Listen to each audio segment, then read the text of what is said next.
That's right. It's your favorite part of the week. It's the day you've been waiting for. Drink your coffee, ingest your favorite caffeinated beverage, wipe the sleep out of your eyes. It's time for the Monday Morning Challenge.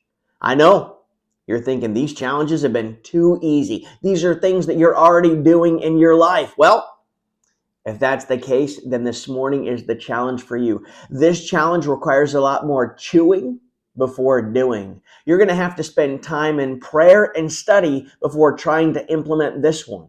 What's the challenge this morning? Well, it began yesterday in 2 Corinthians chapter 6, verse 14. Be not unequally yoked together with unbelievers. For what fellowship hath righteousness with unrighteousness, and what communion hath light with darkness? Yesterday we talked about separation. We looked at what it is to yoke up with someone in your life. We said that yoking up with someone means allowing them to have influence over the direction that your life is taking. For this challenge, you're going to have to prayerfully ask yourself, who do I go to for advice? Who do I allow to have influence in my life? Are the people that are influencing me saved? Are they serving the Lord in their local church to the best of their ability? Why? Why isn't being saved enough? Because if you're going to allow them to help you make decisions, then you're going to make similar decisions to the decisions they've made. And if you make similar decisions to the decisions they've made, then you're going to end up in a similar place to the place they are. So you're going to need to ask, do I want to become like this person? If the answer to that question is no, then please don't allow them to continue to have influence in your life. The unsaved person and the worldly Christian should not be where we're getting our advice. They should not be where we're gaining our wisdom. Their life tells us by the way they live it that they themselves lack wisdom. And Jesus himself said, if the blind lead the blind, they'll both fall into a ditch. This begs the question then, what is a worldly Christian? At what point does a Christian become more like the world and less like Christ? For this, I would propose we consider the nation of Israel. Remember, the reason God called them out of the other nations and called them and gave them laws to be different than the other nations was so they could reach the other nations. But when they began looking the same as the other nations, when they began acting the same as the other nations, they were no longer able to reach the other nations for the Lord. You see, there's a lie from the devil that's been going around for a long time. The lie is this: in order to reach the lost, we have to become like the lost. Nothing could be further from the truth. As the nation of Israel became more like the nations of the world around them, they lost their influence. They ceased being an example to those nations to lead them to the one true God.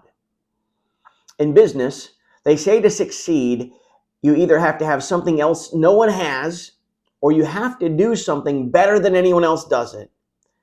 I believe for sincere Christians today, if we want to have something unique to offer the world, the most unique thing that we can do is to be less like the world and more like Christ. Looking the same as the world to reach the world, acting the same as the world to reach the world, is what most Christians and most churches are already doing. If we want to be different, I believe all we have to do is do our best to obey the word of God. When we come out from among them and be ye separate, when we love not the world, neither the things that are in the world, then we stick out like a lighthouse on a dark and stormy sea.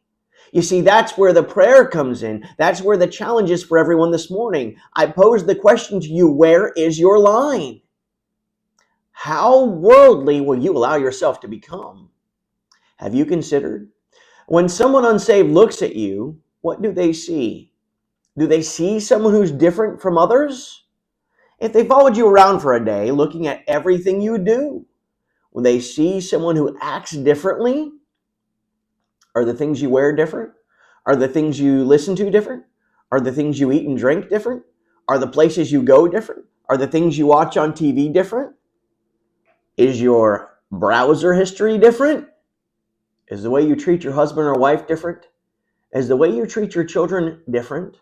Is the type of friend you are different? I've challenged you in the past to consider, I don't believe there's any area of our life that's too small for the Lord. I believe God has a will for everything we do. But many times, we just do and we don't ask. I want to beg you this morning, ask God, am I separated? Am I different? Am I yoked up with this world? Is this world telling me how to live my life? Is this world telling me what to wear and what to eat and what to drink and what type of car to drive? Is this world telling me what the definition of marriage is? Is this world telling me what a man or a woman is? Is this world telling me who God is? Is this world telling me how to get to heaven? You see, just like anything else, a little leaven leavens the whole lump. Once we yoke up with the world in one area, we don't realize how over time the world begins to drag us away from the direction God has for our life. Just like when you yoke a donkey to an ox.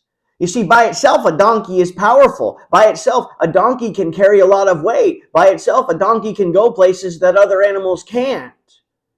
But when you yoke that donkey to an ox, suddenly he doesn't seem so powerful anymore. Suddenly the ox is taking that donkey places he doesn't want to go. Suddenly that donkey realizes he's in trouble. He's in over his head. He's drowning. While the ox is walking along just fine. This morning, your challenge, should you choose to accept it, is to evaluate your life. Who are you yoked up to? Who are you allowing to influence the direction of your life? Do you want to become that person? How worldly are you? How worldly does God want you to be? I beg you this morning, please, don't lose your influence in the world around you by becoming the same as them, just like the nation of Israel did. Please do me one favor as you close this video. Comment, like, subscribe, and share. This is the Monday Morning Challenge. The choice is up to you.